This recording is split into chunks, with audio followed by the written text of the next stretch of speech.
राहुल जब से मेरी ज़िंदगी से गया है, तब से मुझे लड़कों की शक्ल से भी नफ़रत हो गई है। उसे मैंने बहुत प्यार किया और जब वह बिना बोले एक दिन ऐसे ही भाग गया, तब मुझे लगा कि दुनिया में प्यार नाम की कोई चीज़ नहीं होती है। अब मैं जैसे बिना दिल वाली इंसान बन गई हूँ। मुझे कुछ भी महसूस नहीं होता है, क्योंकि अब मुझे लगता है कि इससे बड़ा मेरी लाइफ में अब क्या होगा। इसलिए आज मेरे पापा मम्मी के बोलने पर मैं तैयार हो गई एक लड़के से शादी करने को। पापा का बोलना था कि एक बार उस लड़के से मिल लो। मैंने मना किया, क्योंकि जिसको मैं इतने सालों तक साथ में रहकर नहीं पहचान पाई, तो अब एक छोटी सी मुलाकात से एक अजनबी को क्या पहचान पाऊंगी। लेकिन लड़का भी मुझसे मिलना चाहता है। मैंने उसको मिलने को हाँ भी कर दी। सच कहूँ तो मुझे अब किसी भी बात से फ़र्क नहीं पड़ता है। हमारा मिलना तय हुआ डिनर पर। पापा और मम्मी चाहते हैं कि मैं उससे अकेले ही मिलने जाऊँ। मैं जैसे मुर्दा हूँ, मुझे अब कुछ फ़र्क नहीं पड़ता। मेरे हाथ में जो आया मैंने पहन लिया और पहुँच गई।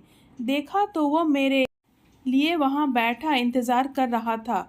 मुझे देखते ही मेरे पास आया और मेरा नाम पूछता है। मैं उसके सामने जाकर बैठ गई। उसकी आंखों में चमक थी, लेकिन मैं इस चमक को जानती हूँ। यह हर लड़का दिखाता है पहली मुलाकात में। राहुल मुझे छोड़कर गया, लेकिन ज़िंदगी का बहुत बड़ा सबक मुझे सिखा कर गया है। वह लड़का मेरे मुंह उतरा देखकर मुझसे पूछता है, क्या हुआ, सब ठीक है? मैंने भी उसे जवाब दिया, मेरी थोड़ी तबीयत खराब है। फिर वह बोला कि आप फिर आज क्यों मिलने आई? हम फिर कभी और भी डिनर कर सकते थे। बात तो वह अच्छी कर रहा था, लेकिन अच्छी बातें लड़कों को कितनी जल्दी बदल जाती है, इसका अंदाज़ा मुझे अब अच्छी तरह है। मैंने उसे कहा, नहीं मैं ठीक हूँ, कोई बात नहीं। खाना मेरी पसंद का ऑर्डर किया। फिर अचानक उसको किसी का फ़ोन आया और जब फ़ोन पर उसने बात की, मैंने तय कर लिया कि अब मैं इससे शादी नहीं करूँगी। फ़ोन पर उसने अपना नाम बताया सामने वाले को।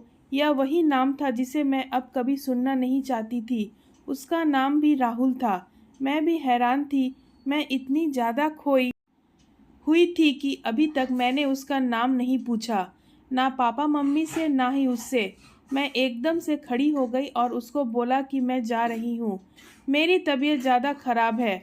वह जैसे घबरा गया, मुझसे बोलता है कि मैं छोड़ देता हूँ आपको गाड़ी से, पर मुझे उसके मुंह से कही हर बात कांटे की तरह चुभ रही थी। उसको बिना जवाब दिए मैं वहाँ से चली जा रही थी। वह मेरे पीछे पीछे आ रहा था।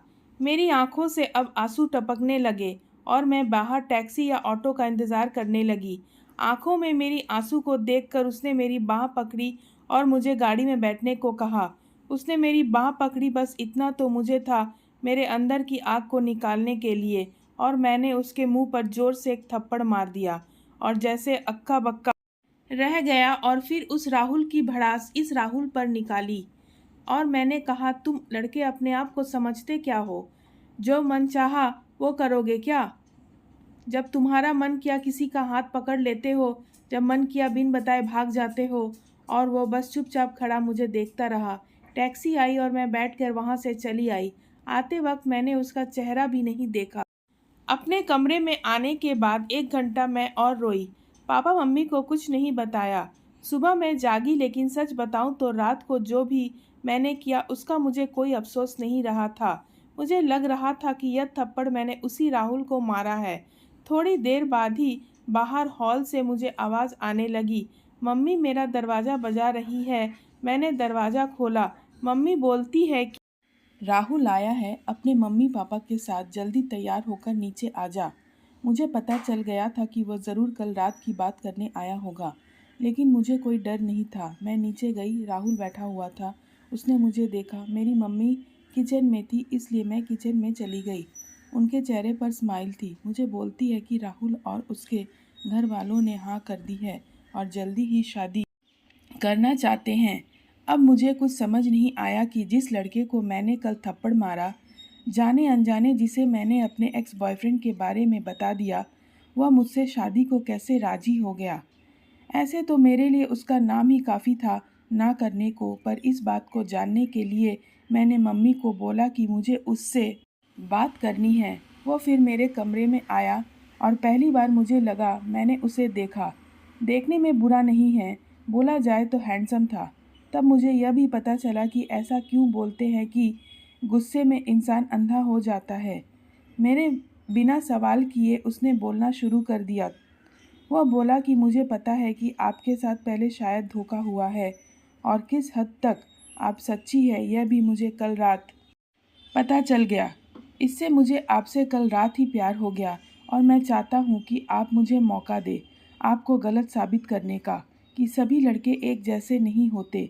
उसकी यह बात सुनकर मैं ना नहीं कर सकी। एक वह राहुल था जो मुझे प्यार पर से विश्वास उठा गया और एक यह राहुल था जो फिर से मुझे बिलीव कर रहा था कि प्यार होता है। तो दोस्तों यह कहानी आपको कैसी लगी हमें कमेंट करके ज़रूर बताइए और इस कहानी को अपने दोस्तों के साथ शेयर ज़रूर कीजिए और आप अगर मेरे चैनल में नए हैं तो सब्सक्राइब करना मत भूलिएगा। धन्यवाद।